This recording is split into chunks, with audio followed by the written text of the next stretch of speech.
Now I would like to introduce Mr. Sumararaman. I'm sorry for the Sunda. Thank you.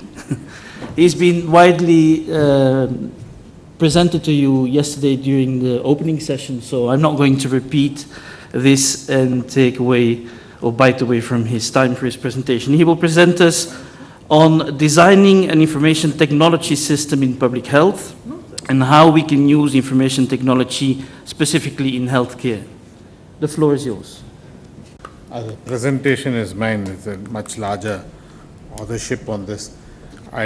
Because of the other presentations, I didn't have too much time to actually develop this PowerPoint presentations on this, though this has been a major focus of NHSRC work over the last 5 years. Now, the problem about building health information systems is that we keep at it over a long time. There's a lot of hype, there is a lot of expectations, and there is a lot of denial. But actually, the actual use of information, and there's very little information about what difference does it actually make to the systems, or how much does it impact on service delivery, which is very surprising because at some sense this is itself a monitoring evaluatory process, part of that process, and it is so unreflective on itself because perhaps at some reason whether actually these systems that we have worked on have made a difference is there. And for this we have to start by admitting that we have been at it from at least 1995 in continuity. It's not as if it was just discovered or started de novo with NRHM. There are across the country a very large, wide number of systems which are at work. And somewhere we need to recognize this issue. There is a national HMIS web portal, there is an integrated disease surveillance project, there is a national anti-malaria system, there is a tuberculosis system, NACO has a system, there are mother-child tracking systems, there are for accounting, for cancer, and PROMIS is the procurement management information systems. States, we have taken, the ones in red are the things that we have taken as samples for the study, Gujarat, Tamil Nadu, Odisha, Andhra Pradesh, and indeed quite a lot of other states have a variety of state level systems that are in work. So in some sense what we are saying is that there is a lot of experience out there that should be submitted to the evaluatory gaze, that we should really try to look reflectively, because IT is one place where we are always full steam ahead with vendors promising that the next particular turn of software is going to solve all the problems we had. It's also important because the Universal Healthcare Dialogue, the 12th Plan Report says a prerequisite to the universal healthcare is a health information system with a sort of theory of everything. It's supposed to capture every health encounter at every level and actually use it for every sort of decision. So in some sense, when you have such great ambitions on the health information system, it helps to stop and reflect a bit. So we were assessing functional efficacy and the utilization of information. We listed the system, we took a sample from it, and we developed two tools of assessment. One is a functional assessment tool, consisted of 12 major parameters of assessment of the applications that were running, and we also did a series of interviews around that. But we also looked at the field assessment tool. Part of it, that part of a area had been presented by Amit as related to health management information systems, but for the other systems also we developed some tools on this. Now if you look at the national HMIS web portal system, it's collecting data from 634 districts of the country, and since 2010-11 it's gone on to facility level data entry.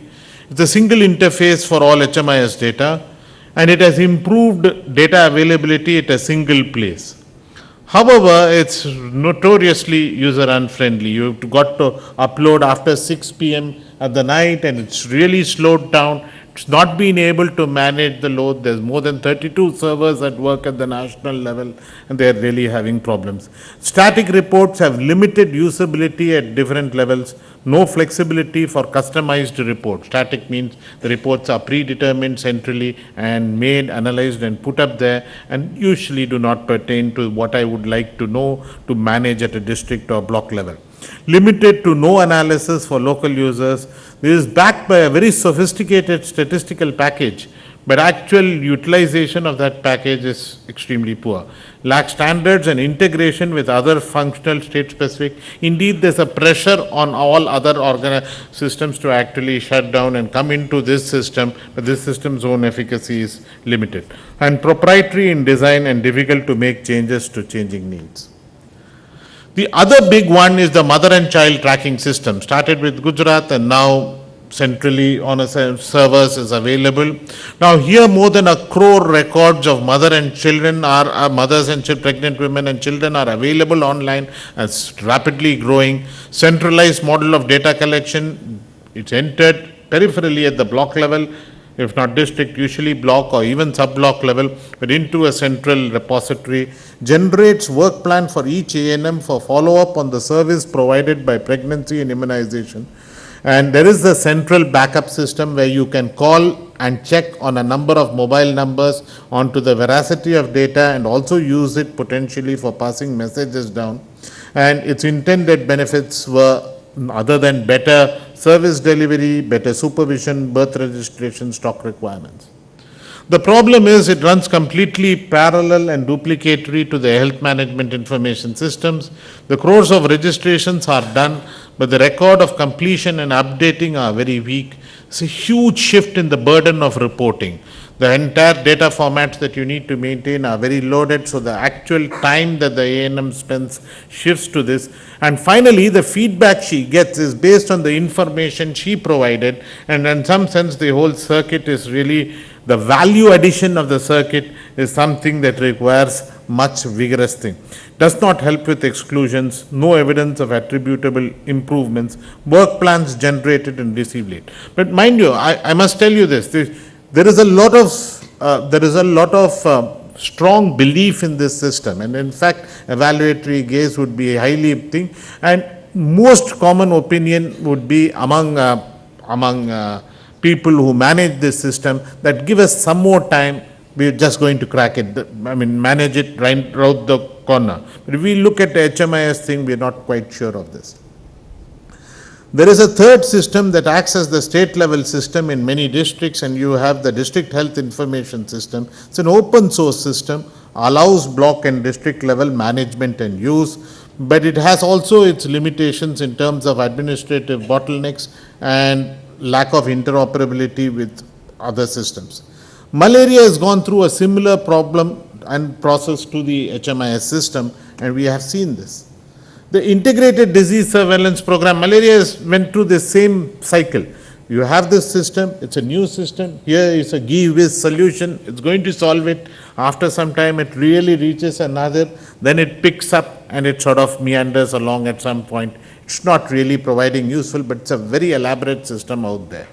The integrated disease surveillance program is relatively better from the fact that it manages to consider and fulfill the central requirements of the program.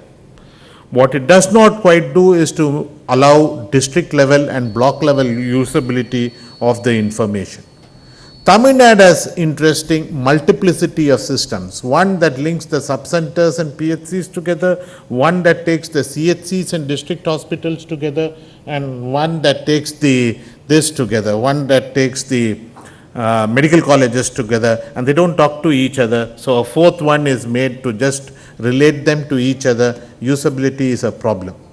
And Andhra has a history of developing huge high cost interventions over a long time. Now the problems are largely categorized into three. People's challenges, a capacity building focus which is only on data entry operators as if that's the only thing that matters, all other things really weak. Low understanding of process transformation and the change from paper to electronics, the process changes do not match it. And technology challenges of using proprietary systems, standardization lacks inflexibility and limited supporters. But the major ones I'd like to highlight are actually in these last two slides, the overall design problems. A web portal should allow multiple users to access data. It allows multiple sources and forms of data entry to enter it. That's why it's a portal. However, most portals are very restrictive of entry to users and what use they can make of it. And they also demand direct entry into the system, don't allow other systems to talk to it. They should facilitate greatest levels of analysis and use at the most decentralized level where management action is most needed, with flow of information upwards as a collateral gain. Most designs prioritize the needs of higher level and ignore local requirements. Policy decisions will continue to depend on surveys for a huge number of reasons. Disaggregated data, the lack of private sector data, so DLHS, FS, these are the things that are going to determine it, and systems should primarily enable management decisions. This difference is not understood. The hierarchy of information at different levels need to be maintained. When you enter into name-based information and medical names of pregnant women, mobile numbers of service providers, mobile numbers of pregnant women, the whole lens of privacy and confidentiality has not yet been sort of factored in, only needs a whole lot of permissions, gatekeepers. This is really not understood. Data authentication, audit trails for corrections should make updating, prevention of duplication essential for data quality. It's very difficult to actually explain this, but data falsification is a problem not at the service provider level but at intermediate levels. And there are ways to fix this problem if you allow audit trails to really take place, so that every correction that is entered, there is a trail. Somebody opens the gate, gives the permission, enters the thing and it's recorded. It's really not there. And standards of interoperability, data definition, quality standards need to be put in place. The last slide. Is HMIS a system to ensure? Really, there is therefore a larger question of why so persistently, if HMIS, so much is the expectation and so much is the delivery, we need to ask deeper questions of it.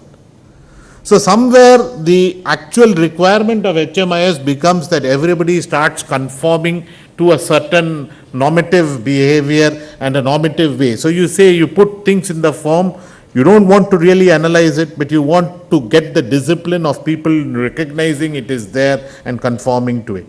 There are expectations that it will police, that it will be able to allocate resources in a particular way, it should be an effective. And there is this whole 12th plan chapter dream that, it will track every health encounter, every cold and sneeze that happens anywhere in the country will be captured, measured, paid for.